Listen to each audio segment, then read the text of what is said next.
Hi everyone. I believe you've seen the video of what Honorable Aishatu Daku from Nafada Gombe State said in the National Assembly about how the herdsmen would prefer cow to their own life, and also other people. And this is speaking to the fact that some of us have been trying to educate other Nigerians to see reasons with us that Nigeria is not one nation. Nigeria is an amalgamation of nations of different people. We are not just a people. We are different people who are put together in one country.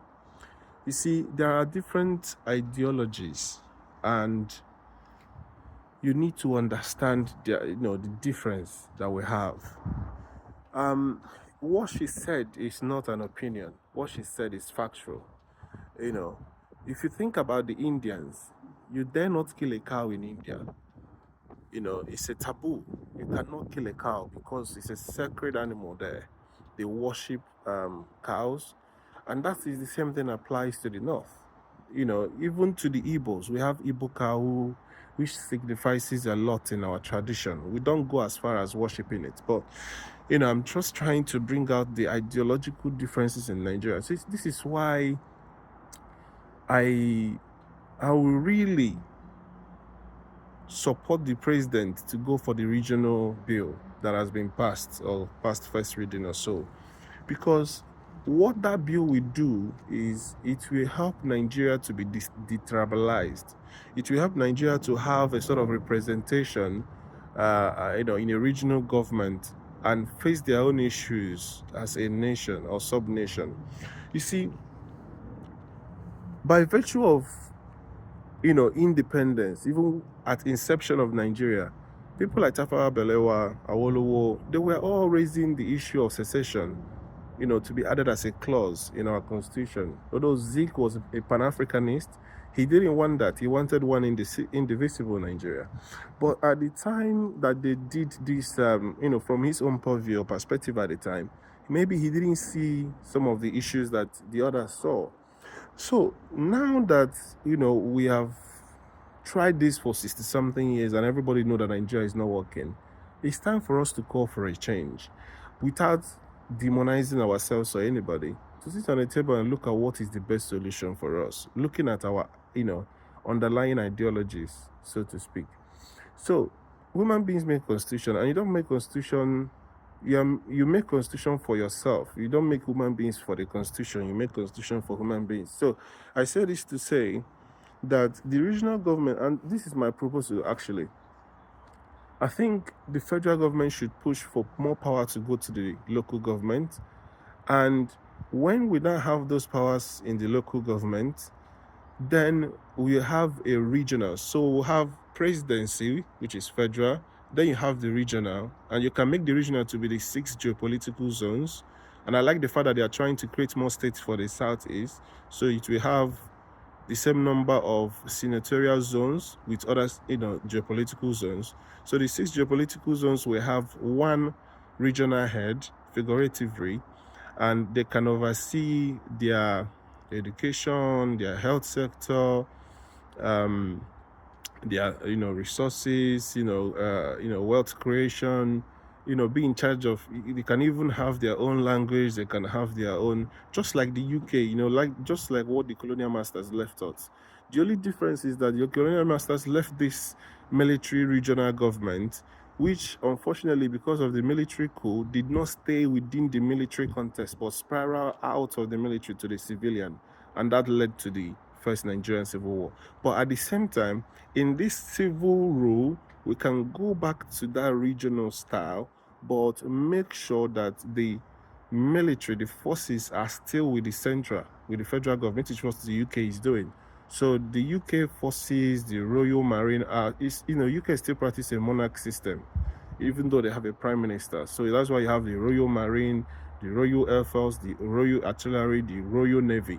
So all these people are, centrally manage the whole territorial integrity of the UK. So that's what we could replicate in Nigeria, whereby the whole forces, the territorial of the whole Nigeria is still down to the central, but the regional can have some powers, devolve some powers, and administered via the local governments. So it will go straight to the grassroots.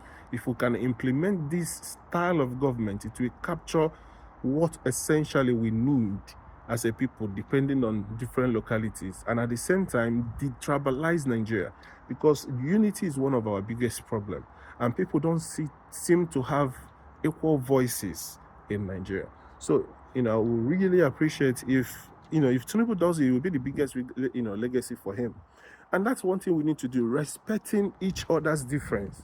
So if somebody says to you that you shouldn't go close to his cow, respect his cow. His cow is equal to his God. Whether we like it or not, there are different countries that respect different things. If you go to China, there are things they eat that you can never imagine of eating. If you go to India, you don't touch a cow. You can't kill a cow. So at the end of the day, we need to understand all these differences and respect it. And then when we have this regional government, you can see that people will not have any reason to be calling the name of the president. Rather, they will face their regional government. Because what happens in Nigeria is everybody just calls Tinubu, everybody calls the federal government, because they have a lot of power. That's where all the controls are coming from. So we have to give people their regional autonomy, so to speak, and then allow the central to control the forces and the military and police wings and all of that. So I think that's the best thing to do for Nigeria. And I'm also saying that people should also respect each other, because that's the only way we can have cohesion, and maintaining justice as well will allow peace, and here comes progress. And on the national minimum wage, or the living wage, I sincerely hope that the federal government does not undermine the National Labour Congress, because what those guys are trying to do is to make sure that you have patriotic Nigerians. You make sure that you limit the number of people who are leaving the country, who are jakpaing. So I'm talking to you, a lot of people are still in embassies fighting their way out of that country. And what happens is that when this keep happening, you have a lot of dual nationalities. The importance of being patriotic, being proud of where you come from, and being ready to serve your nation is being washed down every day.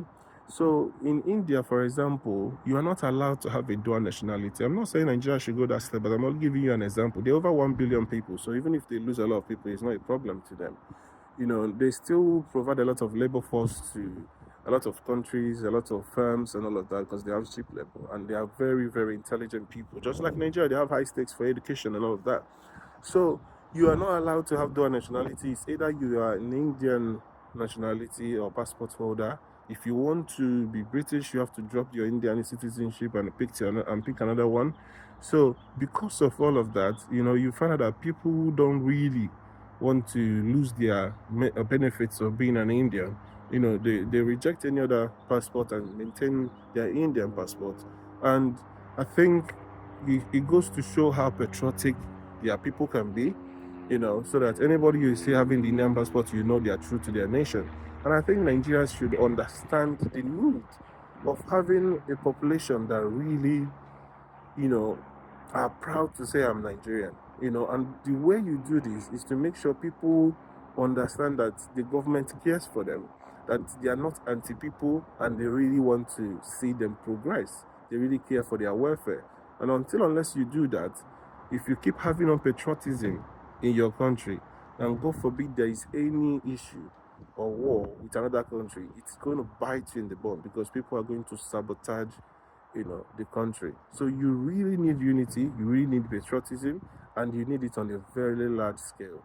Thank you so much, and I hope this message gets to the right ears, and we can begin to move towards a better country for ourselves. Thank you.